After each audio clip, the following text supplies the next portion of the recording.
Dito kasi sa pinagtaniman ko ng kalabasa, ayan, as you can see, hanggang doon, ayan, hanggang doon, kalabasa yan, maraming tumubog mga dahon-dahon na pwede nating isahog sa, ating pinakuloang bitsuelas.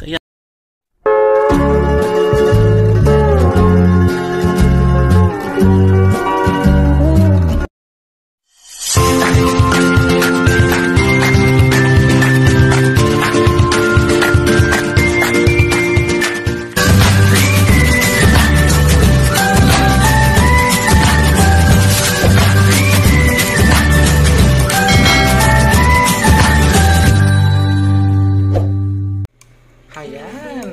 Magluluto tayo guys ng kinisang bitsuelas. Ayan, guys, nagpakulo ako para isahog ko yung mga dahon-dahon sa harapan. Ang dami ng pulitis doon, halo-halong dahon na pwedeng lagay dito kasi naumay na ako sa karne. So dahon-dahon naman ang ilagay natin dito. So ayan. Ayan guys, good morning! Ayan, kauwi ko lang guys galing sa trabaho. Ayan, pupunta tayo sa labas para magpitas ng mga dahon-dahon doon na pwede nating isahog sa ating bitsuelas kasi maraming mga damo-damo doon. Damo-damo, sabi ko kasi damo, sabi natin sa Pilipinas yun eh. Pero inuulam natin yun, yung kulitis na tinatawag nating kalkalunay, mga mustard na tumubo doon sa aking garden, marami doon sa isasahog natin sa ating bitsuelas kasi naumay na ako sa karne. So ayan, try naman natin ngayon ng mga dahon-dahon. So ayan, punta tayo doon sa labas. Ayan guys, nandito tayo ngayon sa labas para kukuha ng mga isasahog natin sa ating bitsuelas na dahon-dahon, mga yan oh. So yan, mahaba itong garden ko dito sa labas. Ayan, so magpitas tayo guys. Dito kasi sa pinagtaniman ko ng kalabasa, ayan, as you can see, hanggang doon, ayan, hanggang doon, kalabasa yan, maraming tumubog mga dahon-dahon na pwede nating isahog sa, ating pinakuloang bitsuelas. Ayan, mga ganyan guys, so, ayan. So kunin natin ito at ito isasahog natin sa ating bitsuelas. Ayan, ang dami guys, mga ganitong dahon-dahon. Ayan, masarap to guys. Ito yung tinatawag nating kulitis, pero tong kulitis nito sa mga Ilocano, tawag namin nito ay ito yung ating kalkalunay. Ayan. So ito naman guys, yung porcelain. Ayan, ito yung porcelain. Masarap din yan sa isahog sa ating ginagawang salata sa mga Arabic. Sa amin naman salad. Ayan. Kunin natin lahat to. Itong mga kalabasa ko pwede na rin talbusan pero huwag muna. Ayan. Ayan guys, ang aking mga kalabasa. Ang ganda. I-share ko sa inyo. Dalawang klase yan. Ayan. So, nandan yun yung aking mga onion. Ayan. Kalabasa ko yan. So, ayan. Malapit nang mamulaklak, oh. So, ayan. Mayroon pa dito. Mga kulitis. Ito naman ay yung, mustasa. Maraming mustasa dyan. Oh, ang dami. Yan, pwede rin ito natin isahog doon, pero itong kulitis lang ang ating kukunin.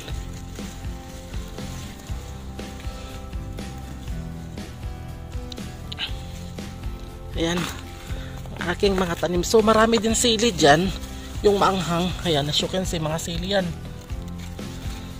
Ayan pa, nakaligtaan ko. So didiligan ko ito guys pagkatapos nating kunin itong mga to. Ito mga porcelain to, porcelain. Yan, maraming porcelain dyan. Yan, ayan, sili din yan oh. Ang hang. Yan, daming tong natin oh, kalabasa. Yan, mga sili.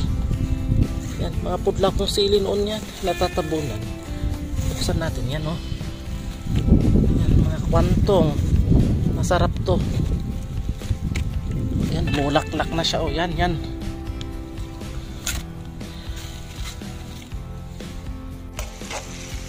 So ayan guys, lutuin na natin ang ating bitsuelas. Ayan.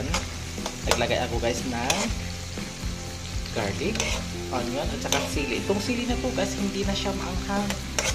Naglagay ako medyo ano lang yan, katamtaman lang. Pwede nga pagpaklitin yung sili na yan. Sarap. And ayan guys, naglalagay din tayo guys ng isdang sapsap. Sapsap daw yan. Tatlo na. Tipid-tipid tayo para yung prito nating sapsap makarami sa ating pangsahog-sahog. Masarap din ito pangsahog sa ating pinakbet, pinabraw, mga ganun. Ayan. So kung okay na yung ating brown lang natin yung ating onion at garlic, ilagay na natin itong ating pinakuluang bitsuelas. So yan, lagay na natin yung ating bitsuelas.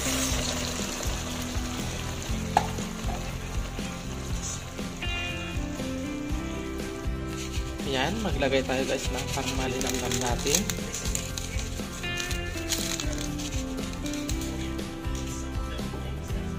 Maglalagay din tayo guys ng patis.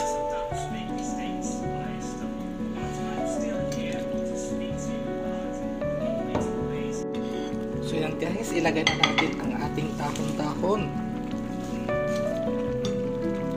And ito na rin yung ating kalkalunay. Ayan, ang dami. So lulubog yan pag guys maluluto. Ayan, so lulubog natin para siya maluto na.